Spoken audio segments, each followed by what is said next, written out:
The topics and opinions expressed on the following show are solely those of the hosts and their guests and not those of W4WN Radio, its employees, or affiliates. We make no recommendations or endorsements for radio show programs, services, or products mentioned on air or on our web.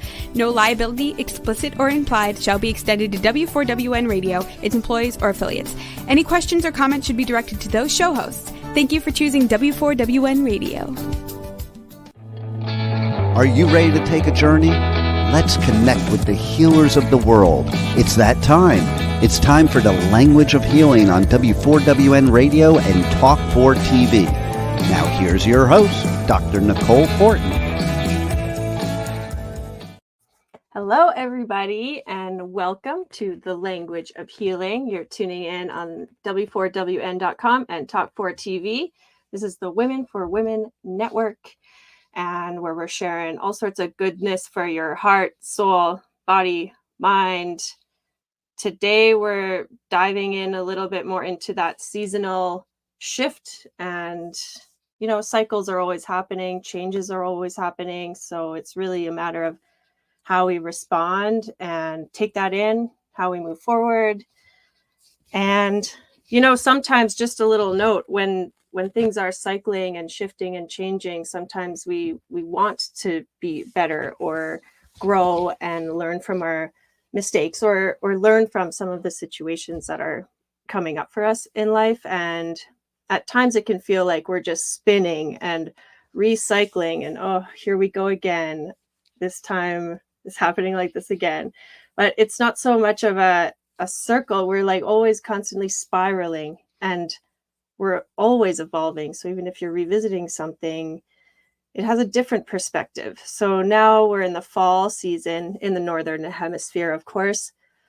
And this is naturally a time where we go inward, reflection. Oftentimes people at this time of year will reflect and say, whoa, where did the year go? And have I done what I wanted to do this year?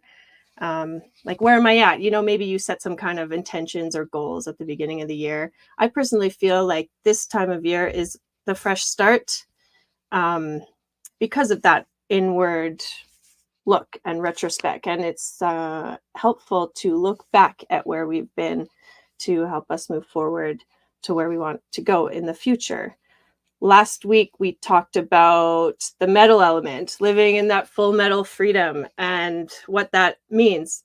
That means that fall season is related to the metal element, which represents things like resilience, strength, emotional stability. It's the time for emotional maturity, and some things that might come up right now in the emotional realm could be related to sadness and grief. And I mean, here in Canada, I can feel the temperatures are changing. There's a bit of a chill in the air. It's like that metal coldness, that rigidity. And today we're welcoming in the heart, a little bit of the fire aspect to help smooth and warm some of those harsher aspects. And really check into what our heart has to say. And it has so much to say. We won't get all of it through today. Well, let's do our best. And of course, we have a very special guest with us today that we will meet soon. And our trusty sidekick, the pipe man. Let's bring him on. Welcome him with a big warm heart. Big hugs. Hello. You're back from the ultimate metal festival. No. You're deep in festival season, Pipe Man Tour, the king of all festivals. Hey, speaking of the emperor today, which is the heart, by the way, you're kind of like the emperor of your world. You know what's so funny about that? I just packed a shirt from that for the next festival that I'm going to, and it is by one of the vendors at the festivals, and it is the Emperor, the tarot card, the Emperor. So it's pretty funny you should say that. I was also testing you to see if while you were talking in the beginning of the show, if you were looking at the camera or you were looking at us backstage as I was sitting there diving when you were saying diving in. So I was sitting there going like that, like with both. I can't drop my other hand or else I'll drop the mic, and not in a good way. But I was diving in as you were saying that, and you didn't even break character, so you were looking at the camera. Yeah, focused here. Good move. But yeah, I just got back from some musical therapy. I'm a big believer that music is the best therapy. In fact, when we were locked down, had no live music. I think that's why people are so mad and depressed, because they didn't have that outlet. You know, we have things that go on in our life, matters of the heart. And I think a lot of times music helps with that, not only for the musician, but also the listener. So I had something go on, and I left that and went to first Riot Fest, which I might have talked about a little last week because I only got to one day of it. But Slayer played for the first time in 5 years, and I went to their pit, and I got every bit of emotion I had in and left it in that pit. And people don't understand that about the mosh pit. Like, they think it's about going in and, being tough or hurting and maiming people. No, it's a healthy way to get out your aggression instead of on somebody else. And I'll tell you how good that therapy was. So then I leave that festival and I'm going to Louisville for Louder Than Life. And in the airport, waiting for the plane, I had my AirPods plugged in so I could charge them so I could watch the movie on the plane on the way to the festival. And what happened? Somebody next to me, lovely manners of people in 2024, decides to didn't ask, didn't say anything, while I'm not looking, pull my plug out and plug his back and plug his in. Okay. Now, I didn't notice at first because I was actually on the phone on my AirPods, and he just unplugs it like while I'm not looking. Wow. Luck for him, I went to Slayer the night before and was in that mosh pit because all I did was look at him, like a look on my face, like, really? Didn't say a word, ignored it, didn't get arrested, which was probably might have happened had I not been in that Slayer pit, because all those emotions that I left in the pit would have been inside me, plus him touching my things without asking and invading my space. Could have ended badly without music therapy. With music therapy, Yeah. I made it to Louder Than Life instead of the Chicago police station, maybe. And then Louder Than Life was cool. Here's another thing. Okay, so I'm the type of person that when there are matters of the heart that are negative, I dive into work because you go into a different mode when you're working. So A, you change your mindset. B, you don't have time to think about those other things that are bothering you. So while I was sitting there doing interviews, I think by the way, I came back to Florida. I'm in Florida today because I had to get away from the hurricane. Like, okay. It didn't hit Florida here. got hit. No? Not here, but it did in Louisville. We had the second day of Louder Than Life was canceled because we were in a hurricane. Okay. Wow. But on those other days, like, I did so many interviews that I had no time to think about anything negative in life. And because of that, it gives you more of a euphoric feeling that helps you to cope with matters of the heart. Everybody does it differently. That's my way. That's a lot of people's ways. Now, there's very much different ways to handle those things, some healthier than others, some not so much. But our expert guest will probably give us even more insight. She'll probably give me crap too for like doing the whole avoidance thing, but that's okay. But I think we should bring her on and let's talk about her spin on matters of the heart and anything else that she wants to talk about. Yeah. Let's bring her on, Dr. Frances Gatt. Hello. Yay. So we got Dr. Frances Gatt. Hello. Yes. Yeah. We're very lucky. Do you have any thoughts? I mean, you bet. little thoughts. I know. I knew she did. As you were talking, Dean, and you were saying, "Oh, I put myself into my work," and on the Huberman Lab podcast, there was some talk about heartbreak, and one of the things that came up is that your brain becomes very motivated. That there's a part of your brain that gets triggered with heartbreak that gets you motivated to do more stuff, to get going, typically to work out or get very physical, to become more attractive to possible mates, maybe. So that's interesting that you kind of work through it. You're like, okay, I'm just going to keep pushing through because there's this sense of motivation that the brain kind of triggers. So I thought that was kind of interesting that you said that. You know what else is interesting? Is one of the bands I interviewed, the lead singer is also a therapist. Okay, very cool. So we even talked therapy. Yeah, so we even talked about it in the interview. I don't think he thinks my way is a healthy way, personally. I think it's different for everybody. I think healthy way is not like a cookie cutter thing. You know, I think everybody's different. Everybody's different. I know that the other people affected by the same scenario I was talking about, they're the females in my family, and then I have my son in my family. My son and I were just talking recently, and it's like he deals the same way. They, on the other hand, are like immersing in their negativity to the point where after I left, there were scenarios that went on that I think were not healthy. And I think me personally, doesn't mean it's right, what's right for different people, but me personally, immersing yourself in that negativity only creates more negativity, and people blow up and get into fights and get into arguments and lose their crap. And, you know, that's why when I look at the way I handle, I'm like, well, mine might be the healthier way because those results weren't healthy. And mine, I'm here on this radio show and I'm fine. Okay.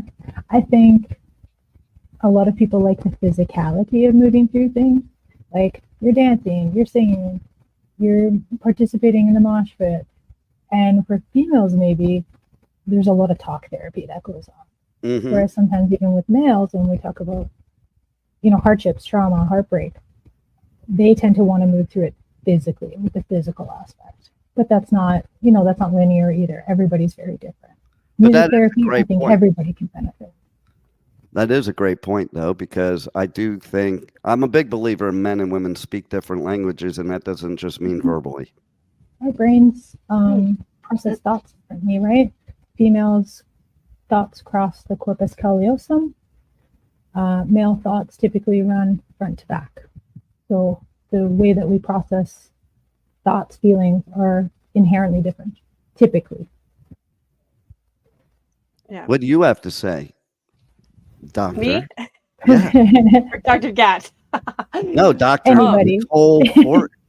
Yeah, I mean, there's like what I think about is that either way, that energy wants to move, and it inspires us because like that, say heartbreak, for example, or loss, or even moments of joy, like it's like it moves the energy, you know, and one way or the other. Like, so I think it is about developing healthy boundaries and stuff like that. I think it's very fascinating how men and women do process things differently, and our brain structure is different. And even, you know, from a Chinese medicine perspective, everything is yin, yang, qi, blood. There's like, those are the most simplest form of how we look at the body or how we approach life. Is, are they balanced? Are they, you know, is one higher than the other? But like women are more blood, you know, which means like more material, more yin, more deep introspective emotion feeling.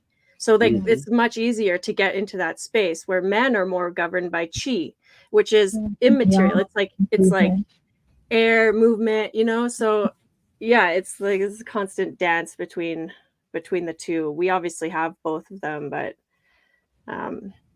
Yeah, so maybe you release your stress through moshing or punching something, or women will like want to dive into like the talking and the feeling and the crying and then I don't think it's right or wrong. It's just a different way to No, move that it's just energy because if it gets stuck, like this is also a point where sometimes those emotions get stuck, repressed, and that's where like things like depression show up. And I think heartbreak can show similar symptoms of depression. So it's like having an outlet is healthy.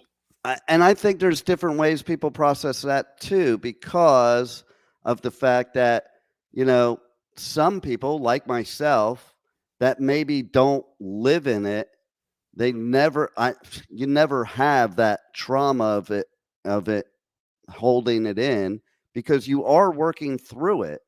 You're just not working through it outwardly. Okay. And there's a difference. And perfect example I was thinking of while you're talking is they talk about the 5 stages of grief. And I was Mhm. just talking about this with my son today. And like, basically, I go straight to acceptance. Now, that doesn't mean what people don't understand is that doesn't mean you don't go through all the cycles. It's just like bam, bam, bam. I'm not going to spend a lot of time on these negative ones and then just go through the acceptance because men always want to move on. We want to solve the problem, you know? And like you said, women, they want to talk about the problem. Men don't want to talk about the problem. We just want to solve the problem, move on. And so on the other hand, the other side that doesn't process that way doesn't understand the way I'm talking about either, because a lot of times the people that do it the opposite way, they recycle those 5 stages of grief over and over and over again. And so, again, neither way is wrong. It's what's right for you. It's like I've told my daughters several times, you need coping skills for things. They don't have to be my coping skills, but find the one that works for you. Like everybody has their coping skills. It's not cookie cutter. We can, all 3 of us, generalize, but everybody's an individual. What we're saying about men and women doesn't apply to all men and women either. Yeah, absolutely. Yeah. Do you Well, and need Dean, I know just from like a little side note, because I've known you for some time, and I know you have been through lots in your life, and the way that you handle it, and that's you're very metal. Like you definitely, cultivate that strength and resilience, and it's admirable. And thank you for joining us and being here and sharing your 2 cents, especially on the women's network, because it's nice to have that other perspective. yeah, No, we need some Yeah. I young. agree. I Yeah. agree. Like I always say, I was saying this to somebody recently. If I want to know about women, I don't ask men. And then I think I told one of my daughters recently, same thing. Like, if you want to know about men, don't ask a woman. Like, it's like you should ask the source because we can speculate. I can think I know as much as I want to think I know about women, but I've never had to walk in life as a woman. So I can't really 100% know. It's all just a guess. Yeah, and just like you're the guy that took your plug out, like everyone's coming into life with a different, like just different playing field, and I see that as a very metal quality too, like rude, harsh, a little bit Yeah, he's lucky he selfish. didn't get strangled with my cord, because that's what I was really thinking. Yeah, yeah. Oh my goodness. No, you handled that well. So what else, Dr. Gatt, like happens in our body when we're going through okay, so there's like the heart and the Shen connection. Okay, Maybe you want to talk a little bit about that because yeah, the heart is seen as like the emperor or the empress. It's like what governs like the beat of the heart is what sets the pace of our life, yeah. and let's hear more about that. Yeah, let's talk about the Shen a little bit, Yeah. which is like the spirit mind. It's your consciousness. It's your everyday mental well-being, how you present yourself, your eye contact. It also kind of governs the other spirits, right? So there's 5 spirits, 5 elements, and the Shen is the spirit of the heart. But there's all these 4 other spirits or like the metal element, where it's the Po, the spirit of the lung, the breath, the corporeal soul. And any way you hash it out, the Shen impresses on all of those other four spirits. It's governing all of them. When we talk about grief of the lung, and we're talking about the Po, we can talk about heartbreak, we can talk about death. Doesn't really matter.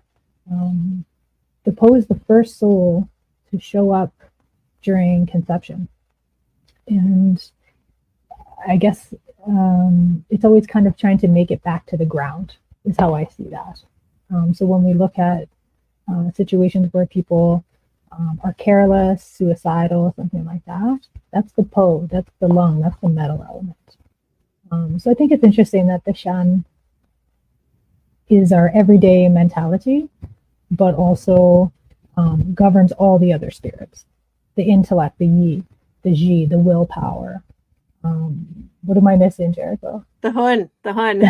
Oh, my favorite. The ethereal soul. Yeah, the ethereal souls. Ethereal. And like, yeah, so like the Hun and the Po kind of are opposite of each other, because the Po, the lung, the metal element, is Great like the corporeal. It's like real and true. It's material. And then the Hun, the liver, the anger, or the generosity aspect of life is more ethereal. It's like immaterial.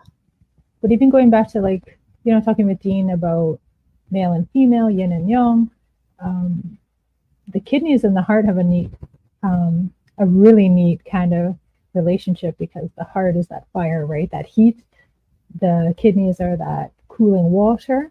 So if you're getting fired up, like Dean is saying, this guy took his thing out, he could have got fired up, but he was cool. So when you're cool, your kidneys, yin, is cooling the heart fires. And I think that's where that term came from, playing it cool, being cool, because we have enough water to cool that fire. And so there's your kind of basic yin yang of your whole body. So those two organs, I feel like, are really important. And in Western medicine, your blood pressure is related to your urination, which is your kidney, related to your bladder.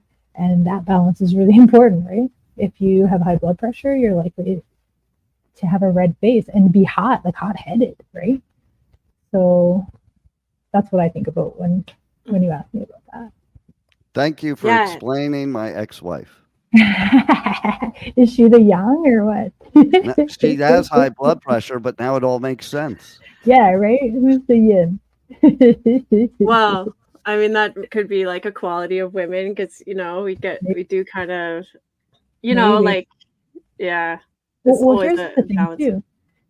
There's our spleen, our earth element. Females are always like that earth mothering, but they overthink, they over nurture. That's a pathology, right?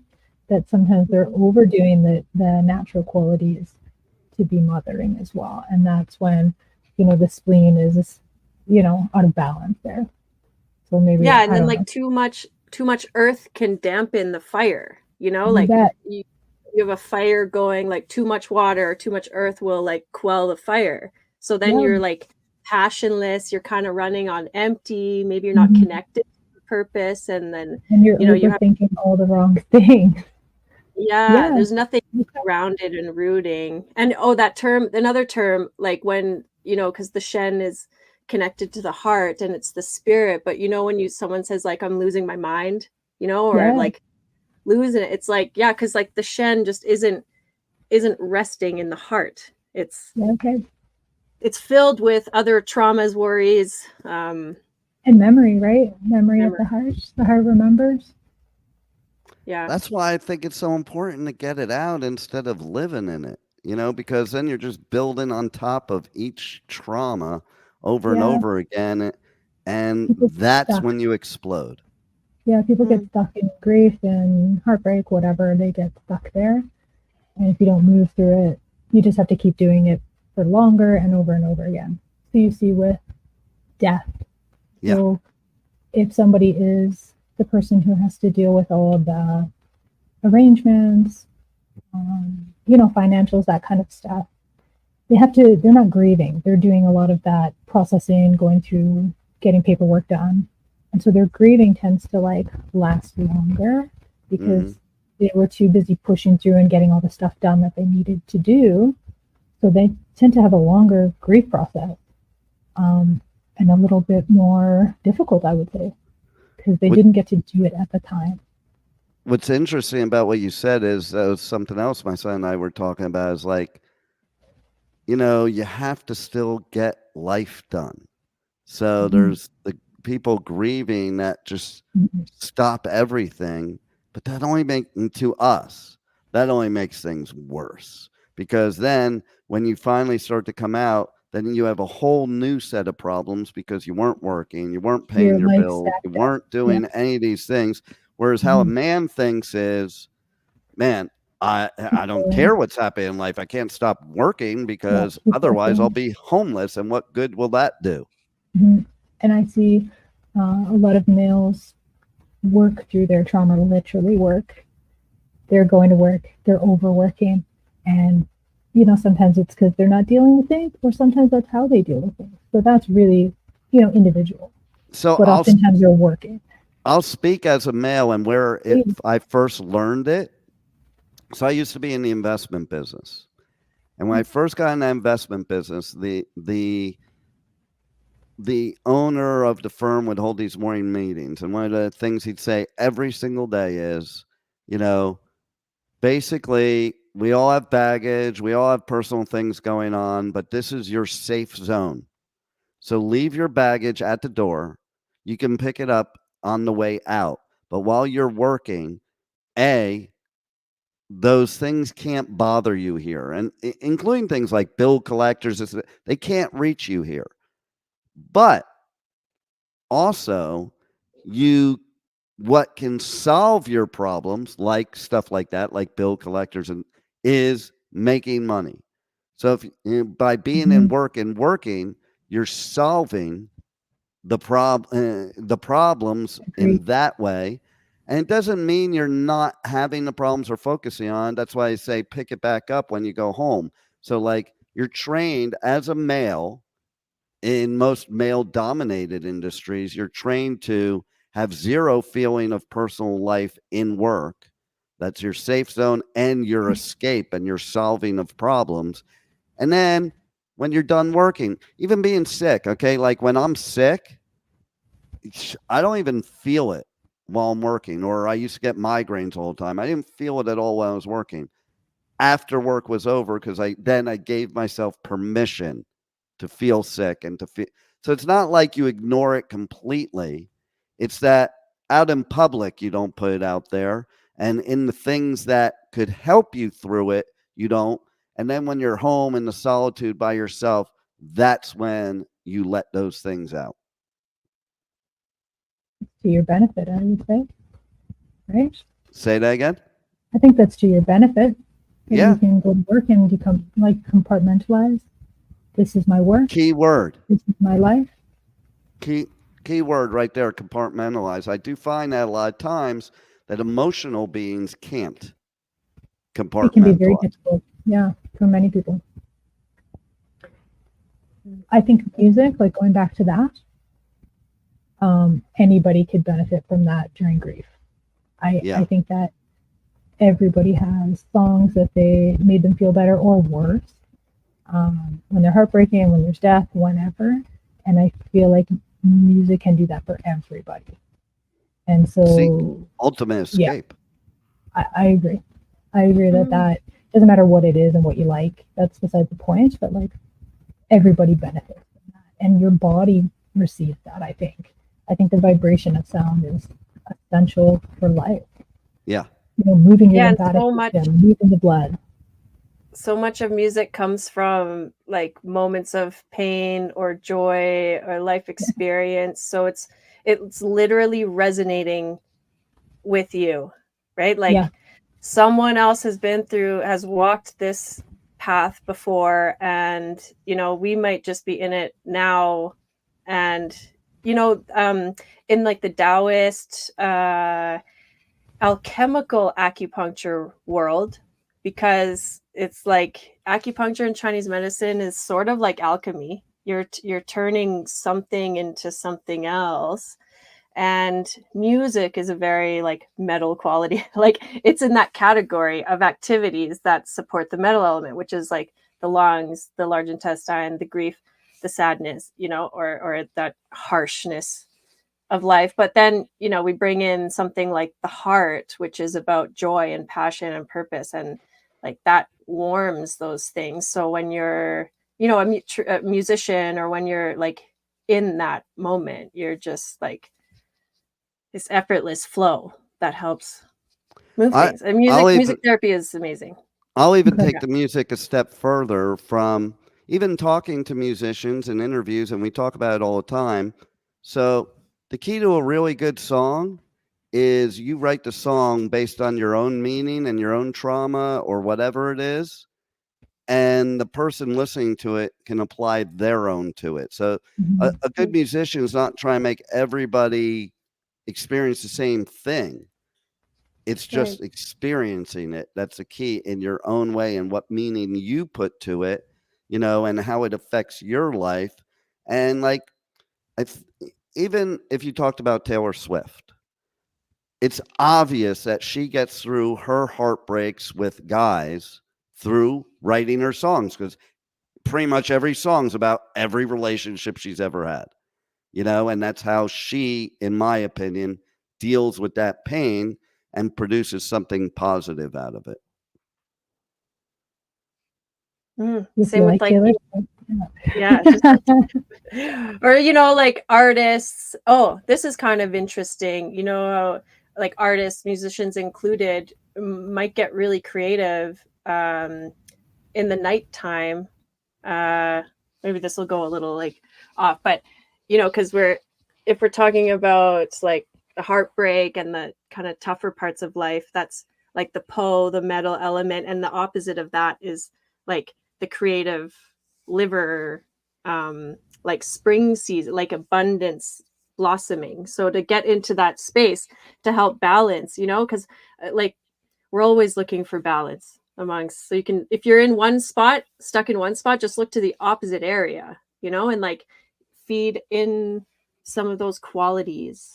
I don't know if I'm. You feel like music gets put into 5 elements. Like I think that there's songs that are like, you feel the heart, you feel the fire, and then some songs you feel the anger, you feel that liver, and so I think you can kind of compartmentalize them into like, you know, elements. Here's the grief, you know, I hear it, you feel it inside. When people sing, you feel their grief. Yeah. Or you, like an artist, like a painting or something, you can sense that. Like, well, that's the thing with music too. It's a full sensory experience. It's not just the music. It's a full sensory. In fact, when I was in college taking a music class, they said the way to write a hit song is to appeal to all types of people. And to expand on that, the song must appeal to auditory, visual, and kinesthetic people.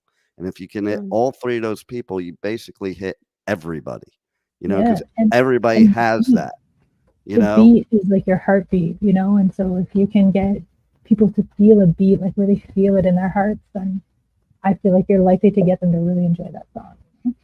Yeah, or that like kinesthetic part when you know the beat's gonna drop, or you know that there's like just and then you just. How about that at the Danny Wimmer festivals, this one included, they have basically somebody there doing ASL, and they have a group of people that are there for it. And when they're doing the ASL, they're not just saying the words, they're saying the sounds. They have the beat. Yeah. And like feeling. And so those people that are watching the ASL are still feeling the same music that we are, that can actually physically hear it. And they can actually kind of feel vibration through their bodies, right? So they can experience music in a way that we just don't really recognize all the time. Exactly. So pretty neat. Okay. Yeah, I think about what's that? We all love the mosh pit and music. So yeah. I think we've proven that metal's the best music during this show. Definitely up there. Definitely up there. There's definitely been some good therapy over the years. 100%. Yeah, for 100%. life. Yeah, I was kind of reminded of Masaru Emoto. He does like the water crystals. Water guy. Yeah, okay. Water guy. And Yeah. he wrote music, for each of these like emotions too. So if you're feeling one way, you can listen to this music. It's kind of like classical and like How about this? What's that? Metallica has their own brand of whiskey, and the way they made the whiskey is basically there are different tastes. The taste of the whiskey, however they word it, based on what Metallica song you listen to. Nice. Yes. I love it. That's brilliant. See, so it's like I want to ride the lightning. Yeah. Yeah. Yeah, and they do these You're fine. tastings, and you'll have headphones on, and they'll play the song, and the different notes of the whiskey come out based on the notes in the song. You bet. That's Well, I brilliant. love that. Hey, the taste buds are heart. Yeah, the Is that mouth. right? And Yeah, the tongue, mouth. which is kind of, correlates with the fact that love, joy, you tend to sometimes use your tongue. So that's kind of interesting. The correlation, Sometimes the tongue shows up. It does show up sometimes. And the sexual saliva, right, of the kidney. So there's that yin yang. Now you got my attention. Yeah. Yeah, I think that's really interesting. Tongue and then sexual saliva. I'm there. And it's when you kiss somebody for the first time, you have this different reaction of the mouth. And I believe, Jericho, that's the kidney, right? The sexual saliva. And I think it's called toi. And typically you only get it the one time. Yeah, toi. But it only happens like maybe a few times. And it's very distinctive with a first time encounter or a first time partner.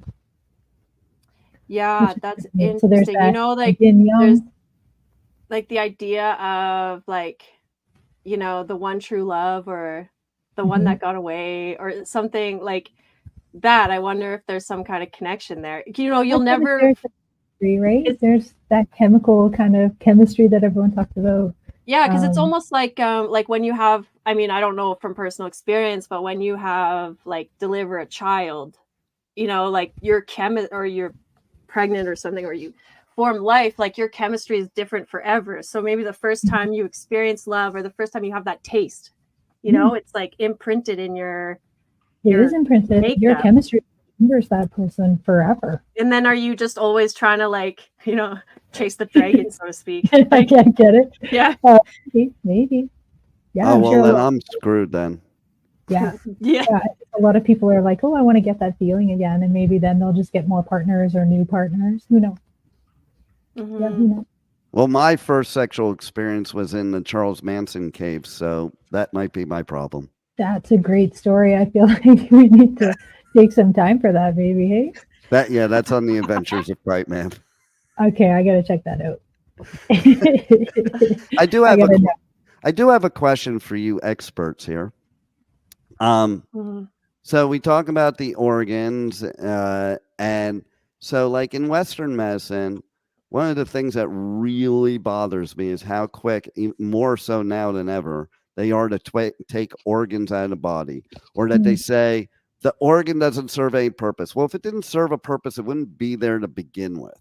So my question is if you take an organ out of the body, like the spleen, that's a big one they take out quickly nowadays. They take the gallbladder out. Like if you have the sniffles, they take the gallbladder out. And like cutting people's stomachs out and stuff like that. How does that affect your overall health from a traditional Chinese medicine perspective if the organs that are working off of each other aren't there anymore? Take it away, Dr. Gatt. Okay. Something will always have to do more work, right? If the gallbladder is out, something else has to work harder to accommodate that. If the spleen comes out, the liver takes up that job. As far as TCM is concerned, we're cutting through meridians, right? If you're doing surgery, Yeah. You've cut through an energetic kind of pathway. Yeah. And then you're putting it back together, but obviously it has to reattach and heal itself. So we kind of have to help the body say, okay, this is your attachment. This is where you're supposed to go. It's also very cold in operating rooms. So when, you sew people up and you suture them, all that cold air is inside this. So all the tissue is contractile. It's very tight. It's cold. It's protective. And the blood's not flowing excessively, which is, I think, why they do that. Keep it cold so the blood doesn't likely to bleed out or dilate. Yeah. The vessels. There's another reason too. Yes, tell me. Because they do it in prisons too, by the way.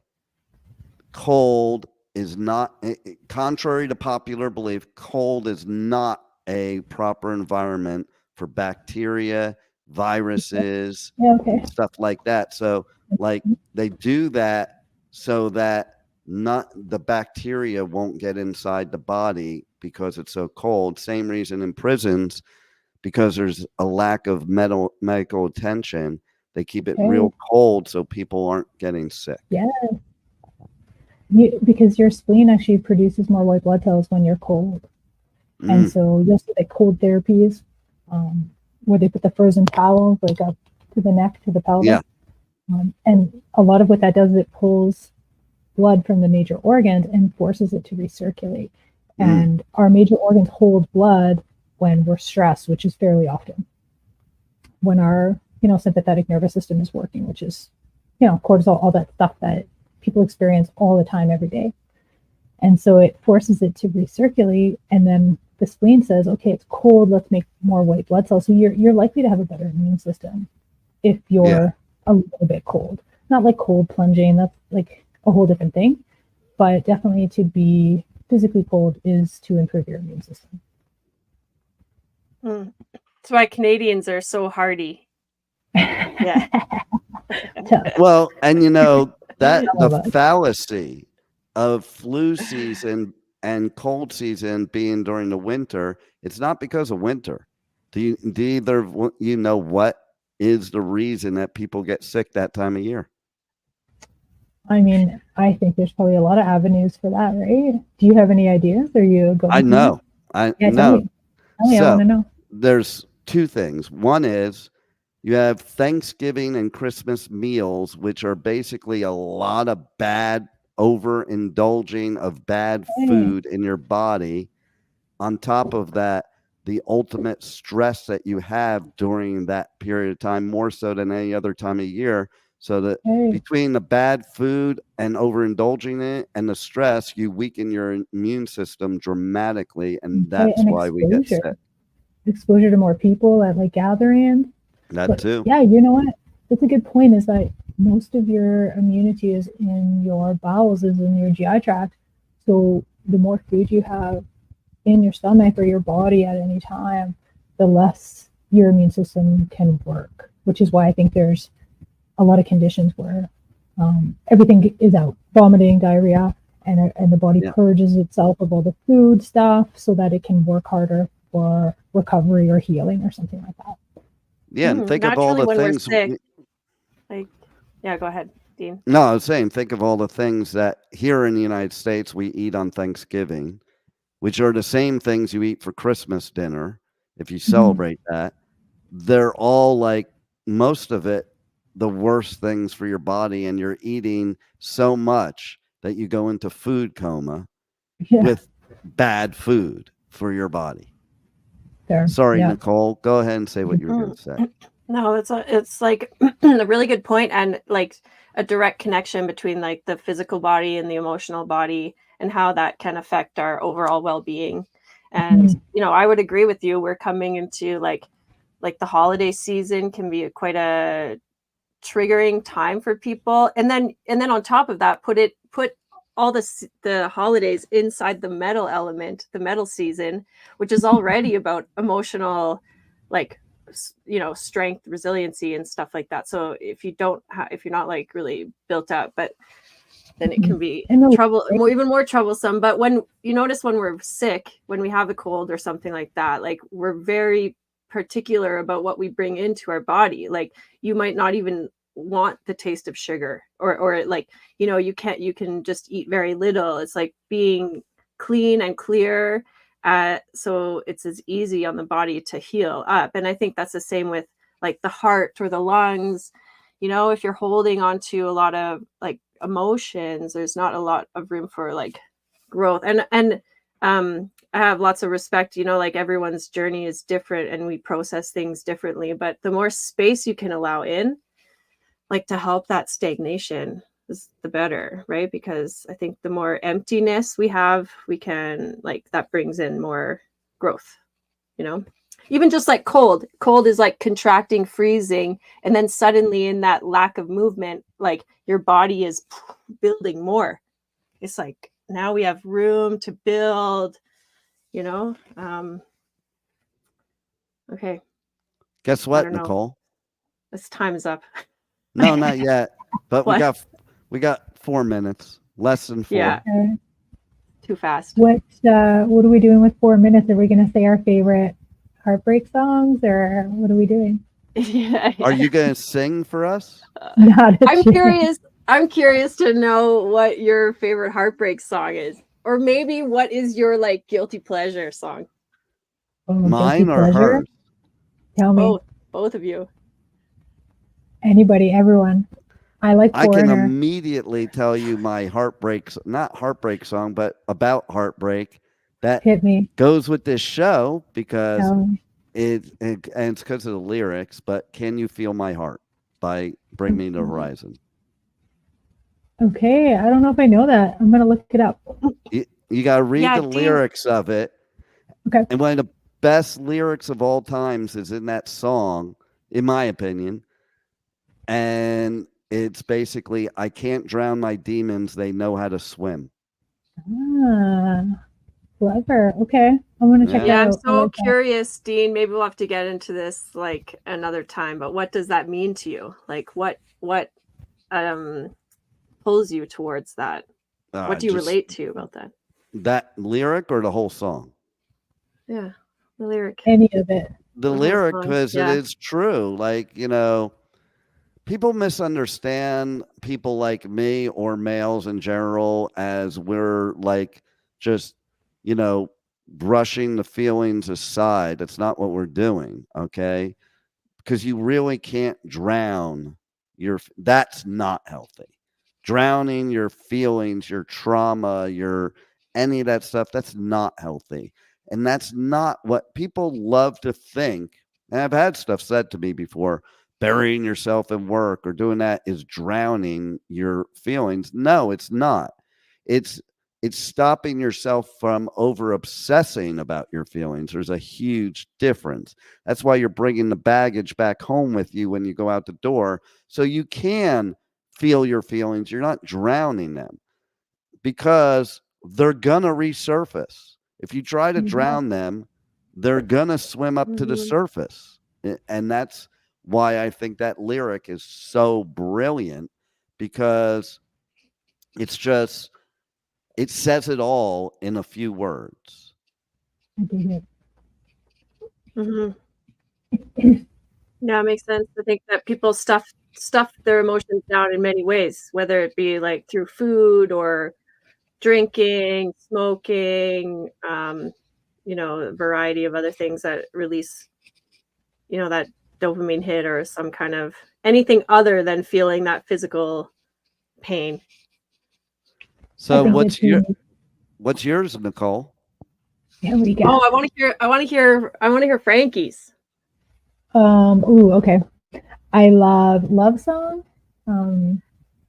Descendants, Cameos. I knew that's where you were going with that. Love that. Heartbreak song, Foreigner. I Want to Know What Love Is. Classic. So good. Definitely.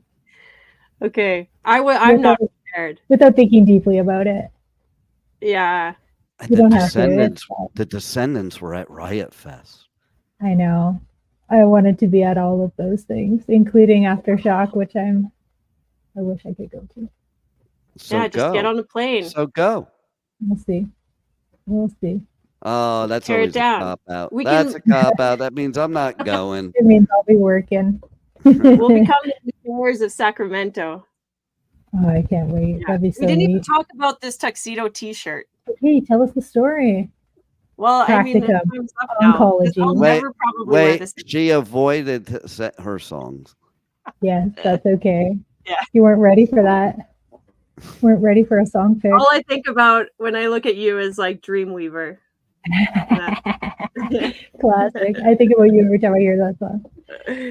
I thought she was going to say like Closer to the Heart, because unless it's a Rush song, it doesn't matter. She loves Rush. So you're gonna tell the tuxedo shirt or story or no? Well, what do we got for time here? Or over? I guess we'll You have got to have nothing. you. All right, quickly tell the story. Okay. Okay. Now it's on the spot. Okay. Well, I mean, this is just a funny little story of like, Practicum? you know, In oncology yeah, at the practicum. hospital. Yeah. The practicum. We're all where dressed up wearing white. Yeah, and we go into the our hospital for practicum, you know, and we've got this like professional. not exchange student, but she was like foreign student and who was just very new, like, and I mean, to have us as friends and colleagues, you know, maybe there was like a bit of an extreme example of how people live their lives. But you know, we'll go out like, you know, on the town, like just with this or a fake mustache or something and just have fun. But you know, we're in this professional setting of a hospital and like she shows up a little bit late wearing a tuxedo T-shirt. And it just is like, you know, sometimes I didn't tell the story very well, but it was That's like okay. She didn't realize that was not an appropriate place to wear your tuxedo T-shirt. The question is, were you both wearing the tuxedo T-shirt? We were in lab jackets and we were behaving very well. Because And if you were, she didn't quite grasp the concept of, you know, time and place at that time. yeah, because if pretty you were fun. both wearing the shirts, you would have been the talk of the party. We would have had them under our lab jackets probably and been like, yeah, like incognito Yeah, like- professional. What is it like? What does it say? There's that like Ricky Bobby or whatever. And he's like, I like, you know, I imagine baby Jesus wearing a tuxedo T-shirt. It's like something. All right, well, I don't Ricky Bobby, end the show. Yeah, let's Yeah, okay. We got to go. Thank you so much for joining us today. It was insightful and a pleasure having you with us, and my heart is happy. And I hope everyone just dances through life, through the good, the bad, the ugly, and the blessings. And I guess that's it. Any final words? Check out Pipe Man's show, Avengers of Pipe Man, on Wednesdays, 1 p.m. Eastern Time on W4CY. And the Top 4 TV.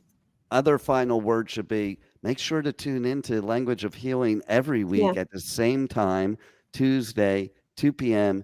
Eastern Time on W4WN Radio, the Women for Women Network. Roll it, Juan. There we go. Wow, what a show today. And the journey does not stop here. Come travel the world with Nicole every Tuesday at 2 p.m. Eastern Time as together we become more fluent in the language of healing on W4WN Radio and Talk 4 TV. See you next week.